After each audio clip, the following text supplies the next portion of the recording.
What's up, everyone? Welcome back to this edition of the GASOCAST, episode 19, season 5, presented by Ballogy.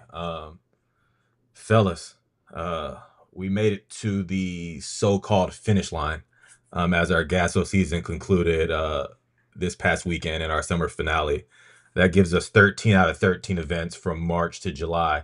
How are y'all feeling just as we wind down and kind of collect our thoughts on a great GASO year?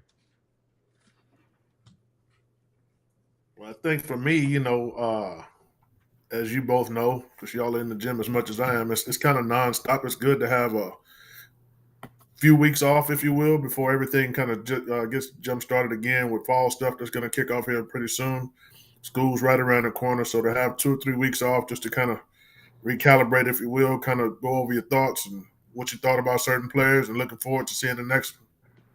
Absolutely. Lyndon, how are you feeling, bro? Yeah, man, I'm about to tell players relax, recharge, recalibrate. I got to tell that to myself too, because it was a grind. Especially this last stretch where we went 5 out of 6 weekends if you count all the coverage we do at TABC as a weekend where we are fully like on the front lines evaluating, and then obviously with these last 2 live periods talking to the college coaches. Running those events with 200 plus teams in them. It was a grind this year, but thankfully I don't got to report to in service next week, and can get myself relaxed and recharged and all that stuff, and get ready for the fall. That's what I was gonna say. Like my sister's a teacher and a coach, and like she posted that she's back at school today. I'm like, Yeah. where is the real summer at? But the one thing I will say to kids is I never want to be like, hey, get away from basketball, don't do anything. But I will say, if you get a chance to sleep in, feel like what it feels like to be a regular student on summer break. But just get mentally in tune with yourself, rest and reevaluate. Um, be honest with yourself. What went right this year? What went wrong? And how are you going to take what you learned in the summer and pass it on to your high school season? Because the one thing we like to preach is that you get older and older, and we like to see those leaders. So if you felt like you started to grow as a leader in the grassroots season, take that to your high school season. You'll be better for it. So yeah, before we move on to the rest of the GASO cast, some housekeeping. Blue and Lyndon, y'all will be doing a cup of hoops tomorrow, so we can look forward to that. The GASO fast break, I always preach that it's so loaded, and I'm excited for this week's edition for sure. And then follow us on social media. I have a feeling maybe sometime early next week there will be some fun things that Gas is gonna kind of put out there. So stay paying attention. That's all I'll say for now. But let's get into it. We talked about our opening thoughts. For us, it feels like, hey, we're off for the summer, but it really just turns into a couple of weeks. So do whatever it takes right there. Whatever you need rest, you need to get right back in the gym. Do whatever it takes for you and work on you. But yeah, I love this first segment, the not so real MVP. Like I talked about, we talk a lot about MVPs in our newsletter. But who's somebody that you won't be using? That you won't be using the newsletter? Give them some love right now, Lyndon. Who's that player for you? Yeah, let's go with Jonathan Williams with Team Strive. I mean, this is a kid who is going to be very much in the running when we do our like end of year awards, like the entire GASO circuit, if you will, whatever we're going to call it.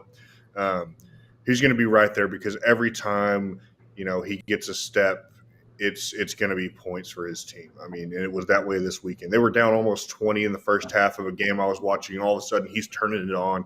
Him and his teammate Jaden Marshall really getting to it. I mean, in that high pick and roll, getting to the midi, getting to the floater, all the way to the rim, and knocking down shots from the outside. He was really freaking good this weekend, and he's a kid that I'm making no secret about. That I'm telling a lot of college coaches that, like, hey, he's a winner. He does things the right way, and he did it all summer and showed that consistency with Team Strive this weekend. Yeah, for me, Carson Cox of Cowboys 2026, it just felt like one of those guys that we talk about as you finish your grassroots season. What have you shown that's different from March to July? And there was just like a level of play, a level of confidence, and a level of swagger that I was so excited to see consistently. And the great thing about it was there was a Division I coach following Carson all the way to the last tip-off on Sunday. and he kept putting on. And just to see the speed that he played at, the confidence to get things done was really high level. Tim, question for you. When we sit here and talk about our so-called MVPs, you as an evaluator, what does a player need to do since we see so many games, so many players to set themselves apart to have a chance to be mentioned in these type of segments? Um, I would say first and foremost, motor. Motor stands out to most of us in the consistency that a player does it, not just for uh, a quarter or a half. Some sustainability, some consistency within their game. Somebody that can play with a high motor, and then somebody who is really truly impacting the game on both ends. Uh, Ken, who I feel like has done that, to kind of touch on where you guys were just now, as you talked about what Carson Cox has been doing. Another kid I would say that's kind of hit that trend is Ethan Bailu from the H2 Toros. Mm-hmm. With his ability to stretch the floor, he can kind of catch and face up.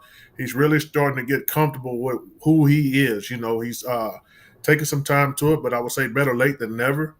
He's kind of really rounding out. He's really gaining a lot of confidence into how to attack players, but then also how to impact the game defensively and rebounding with his length and his skill set. So I think he's kind of one that's kind of trending in the right direction, starting to play above the rim a little bit as well. Yeah, that's the biggest thing. You know who you are turns into consistency very quickly, in my opinion. When you're not trying to just prove to somebody else, like that's where you start to have those games where you're just not even around. But once you start to figure out who you are as a player, that consistency rolls on. This next segment upgraded the game. Who's a player you saw in March or April that you saw take their game to another level here in July? Lyndon, who was that player for you? Yeah, let's go with Deteric Buckner for Houston Raptors. Saw him back in Bryan, and that's not a knock on his performance that weekend. I thought he was good, but this weekend he was really, I mean, one of the most dominant guards in the gym for Houston Raptors. I mean, every time he was getting any bit of space, he was attacking, getting to the rim. Really slippery, crafty finisher with either hand, and uses angles really well. Has nice vision on the drive and helped himself in front of the college coaches this weekend as well, I would say. Yeah, for me, Andrew Vidori of Next Level Raiders, we got to see that Next Level Raiders team a bunch. And I feel like in March or April, he was kind of a floor spacer and a complement piece to the way Samuel Rodriguez and Bryce Christian would run the show. But the more they started playing, he got confident and he turned into a real threat on both sides. He bought in and might be one of their best defenders on the team with his length. But then offensively, his confidence to be like, okay, once I get the ball, I can make plays in the half court. I can do a lot of things, and it just turned into higher levels of production as we saw, which is great to see. I like to see a player that likes to fit in, do what's needed, but then he also knows what his skill set is and able to take it to the next level. So it was good to see Andrew in that role. Tim? Mr. Gaylor from Southern Assault. I mean, I really like Oh yeah. Carson, how he is really evolving into a player that he is. I had a good conversation with Lyndon when we were sitting there watching Southern Assault play, and just his impact on the game, just how he gets up and down. He doesn't mind facilitating, getting others involved. He's got a couple of other solid players on this team, with David Ballorain and others that kind of on that Southern Assault team. But just how he goes about his business. He can get to his spots. He can score the ball when need be. He's very pesky defensively, making plays, but then he got to understands what everybody else's roles is, and he doesn't mind communicating that on the floor. But then also when they're not doing that, he gets them in position to go out and go and make plays. So I think he's kind of one of those that really kind of stands out to me from that perspective. I definitely agree. And before we move on, let's talk a little Ballogy real quick. Are you tired of setting up a tripod just to track your shots? Ballogy's new ground mode changes the game. Now you can track your makes and misses by simply propping your phone up on a water bottle, backpack, or even your shoe. No extra gear needed. Whether you're in the gym or out on the driveway, ground mode works anywhere you hoop. Indoors or outdoors, it's never been easier to get real feedback and track your progress. No setup, no excuses. Try ground mode now only on the Ballogy app. I know, Lyndon, we've had some guys that have already used that technology, Mm-hmm. and you'll see those in our newsletter. So very cool. Ballogy does a really good job, in my opinion, of just allowing you to just to hoop without having to go through a lot of tricks and things to track your progress. So shout out to them. So this next segment's pretty interesting because I'm I'm I'm tuned in with what the kids are doing these days, and there's always a trend. And the trend right now on social media is the goodbye to AAU, which I respect. If I had social media back then, I would have been saying bye. But the problem with me is that I came back and played a little unsigned senior. So that goodbye AAU was very premature on my side. So I love the goodbye AAUs. Just make sure that, if you're going to come back for an unsigned senior, which is totally fine, just keep that in mind as everybody's saying goodbye. But this segment, goodbye AAU, who's the player you're sad to leave GASO Summers? Lyndon, who's that player for you?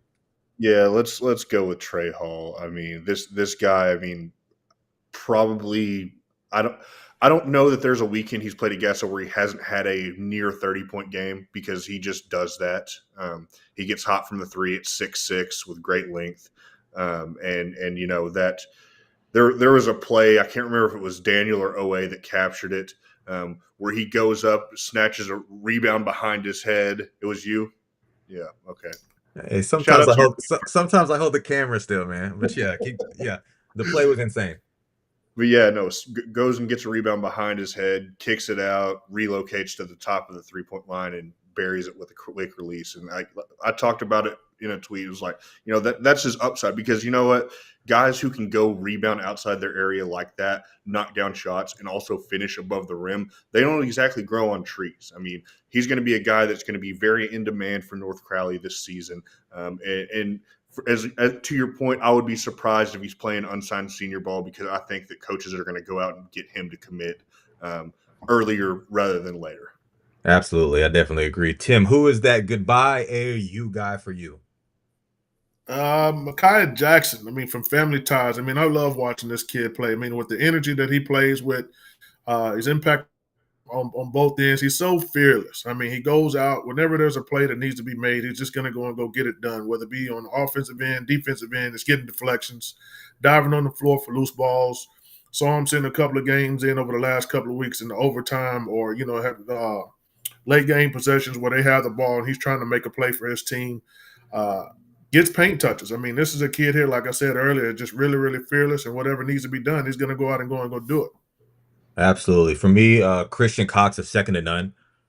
Just one of those guys that I feel like we've talked about what I've seen early on in March, April to now, and he's just the type of guy that like has the moxie, has the swag, with his frame finished new through contact and one. He's just so in tune with who he is right now. It's so fun to see. That whole second to none team is fun, but why I'm sad to see Christian Cox go is that I know there's another level he's about to hit very quickly, and unfortunately, we probably won't see it on a GASO summer circuit. So um, goodbye to you, Christian Cox. But I know, hey, I'm excited to see you in the high school season, and I know your games continue to take off at even higher levels. So yeah, goodbye AUs. I like to keep seeing those posts, but if y'all happen to have to come back next year for unsigned seniors, you better come in with like real live energy. But I love seeing those trends for sure. So before we head off for this weekend's GastroCast, let's do a little rapid fire real quick. Some player talk from summer finale. Just a couple thoughts on each of these kids that we've posted. And Lyndon, looks like you're going to be an overachiever looking for extra credit because you're starting with the whole team. Yeah, we got to talk about the 3D Empire 16U group. Saturday night late, I think the last tip, they ended up winning that championship game. Caden Cunningham was really good all weekend. Gavin Roberson played a big role. Dylan Morris, Noah Johnson, just some of the standouts. They took down Houston Raptors 15U, who had a 7-footer, as well as J.D. Humphreys, one of the top scorers in that entire 2028 class. So all those kids helped themselves in that game specifically with how they executed in a game where they were a little bit outmatched just on the eye test for sure. For sure. My guy Matthew Hudgens, Teen Nation Rob, he posted on X his summer finale highlights, and I want to quote tweet that I hate you. But I know I have a few college coaches that follow me and they would take that out of context. But some of the shots that he was taking in his final game, I mean, you got to put the ball in the basket, so I don't care how he's doing it, but he was getting to it. We watched that game pretty front and center. There was a lot of scoring in that game, and he hit like 9 or 10 threes, some off 1 foot, some just Yep. squared up, but he got to it. We were having a good time, but at the end of the day, put the ball in the basket, young man. That's what you were doing. Tim? You talk about put it in the basket. You have to talk about Team Buddy Buckets, Aiden Miller. I mean, that's just what he does. I mean, he gets off the bus, walks out of the car, however they get to the gym, and he's going to get it done. I mean, this was a really fun group to watch. They get after you on both ends, but for him, it's getting out in transition. He's putting it on wherever he needs to. And I mean, like you said earlier, as far as right to it, that's exactly what this kid does. Along with the rest of that team, it was a pretty good group to really watch. I mean, they kind of got after you a little bit. Facts. Lyndon? Yeah, let's go with Kylan Wade for S2N16U. This kid brings the energy. I mean, it's infectious. He gets into the paint, makes good things happen with his passing, and was scoring at a high clip this weekend. Really enjoyed watching him. Saw him at TABC, saw him again this weekend. Have a really strong performance in 2 games that I watched. Yeah, for me, Elijah Hubbard of HE Toros, it feels like the light bulb's kind of flickering on at a high level. If you just glance at when HE Toros is playing, you're like, who is that prospect? And I think he's starting to know that about himself. So he's stringing together more high level games and more high level plays. So excited to see him down in San Antonio for the high school season. Tim? Elijah Yarborough, was sitting down and talking to a college coach about this kid's production here. Really, Yeah. really good length, and he uses it well. I mean, he's a lot longer than what I suspected or what I thought, when I saw him a few weeks ago with Dallas Carter. But how he rim protects, really stood out to me. He challenged a lot of shots, blocked a lot of shots, rebounded out his area. But then when he was given opportunities to be able to score the ball, he showed the ability to be able to finish inside the lane, go above the rim, and make plays as well. So it was really an intriguing prospect that I was able to watch in depth this weekend with the Family Ties group, the 16U group. Thought he did some really productive things. Yeah, when you look at Elijah Yarborough and you're like, crap, he goes to Carter too. I mean, buckle up, whole state of Texas, because they are loaded. Lyndon, finish us off. Yeah, let's go with Abube Joseph with the Royal Players out of Houston. Another kid who just really made a stamp with his impression at TABC and has used that momentum to boost him forward.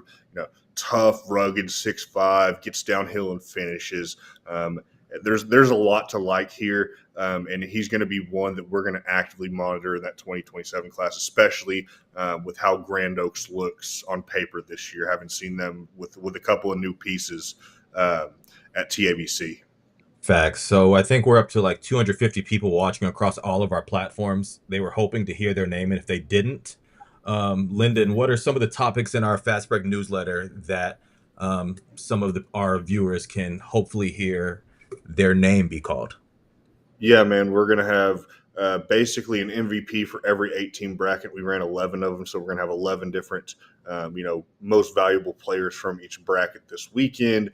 Obviously, my own, your own, Tim's own, Blue and Mass as well, contribution to their own picks for players, stock risers, some next-gen faces that we got to see this weekend. And yeah, it's just going to be continuous because even though there's no more basketball going on, after this weekend especially, we're going to continue to pump out content the rest of August until we get back to the GASO Fall Tour starting September 6th in DFW.